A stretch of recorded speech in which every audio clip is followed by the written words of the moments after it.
Hello, and welcome to another Tristan Has Thoughts Destiny 2 video. Today I wanted to take some time to dissect the recent tweets from DMG04, our community manager, on the issues with the Always On Time Sparrow and the difficulties they have in addressing its bonus speed. For those of you who do not know, Always On Time is an exotic sparrow that originally came from the raid Scourge of the Past. The raid has since been sunset, and Always On Time can be purchased for materials and raid spoils at the exotic kiosk. Since its release in the game, despite being marked as a 160 speed sparrow, the same speed as every other sparrow in the game, it has always been the fastest. This was never intended to be this way. Always On Time has been a talking point with the community, with people asking why all the other sparrows in the game cannot be made to match the current speed of Always On Time. I've seen many people say that they would even be more inclined to purchase Eververse sparrows that they find cool if they simply moved at the same speed as Always On Time. Yesterday, DMG addressed this in a tweet. To quote him, long story short, the bug is rooted a bit deeper in the sparrow itself. Would effectively have to remake the item to remove it. Why not apply speed to all? Always On Time can go so fast between transitions, it doesn't give proper time for matchmaking in public areas, leaving them empty.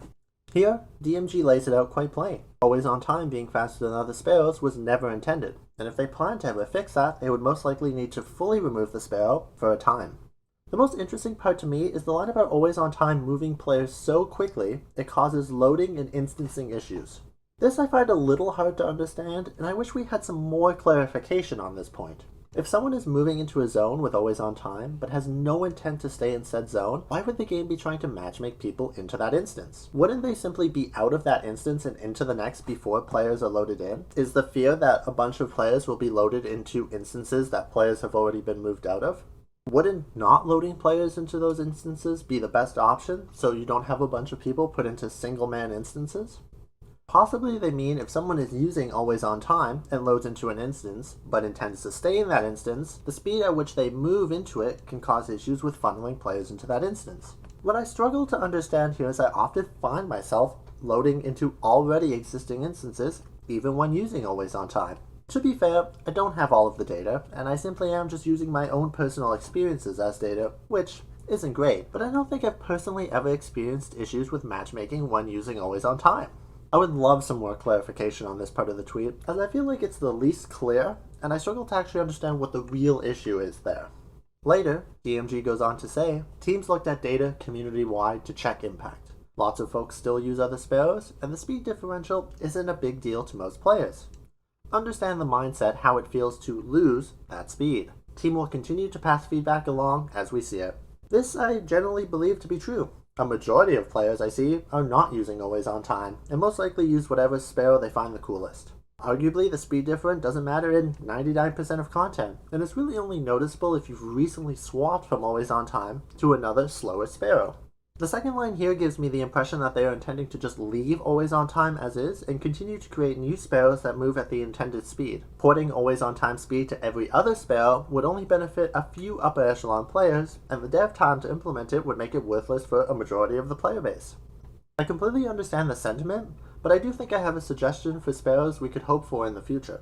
For those of you that have been with the game for a while, you will remember a time where ghost shells had predetermined mods. You wouldn't pick a ghost shell based on if you liked it or not, you would pick it because of the perks you had on it. If I recall correctly, the Ghost Shell 2.0 update was launched with Beyond Light. This allowed you to slot the mods you wanted onto your ghost, meaning you could use your favorite ghost shell and equip the mods that were the most useful to you. I think we could use a system like this for sparrows. I think we should essentially turn sparrows into skins that can be slotted onto any sparrow of your liking, and then let us equip mods similar to how it works with the ghost shells. They could use this time to even create some fun new mechanics for sparrows and add a little more flair and personality. Sparrow horns could be reintroduced into the game and could become earnable cosmetics along with trails. You could be able to combine any type of sparrow skin, horn, and trail for some truly unique combinations. At the end of the day, any changes to sparrows would have to be done with extra development time. Sparrows aren't that much of an issue at the moment, and it is more of a want than it is a need. Be sure to let me know your thoughts. As always, be sure to remain respectful in the comment section. I will be keeping my eye on it, and I'll be sure to respond to anyone I see. If you like this kind of content, feel free to subscribe, as I upload content daily. Remember, for each like this video gets, a capybara gets a big scritch.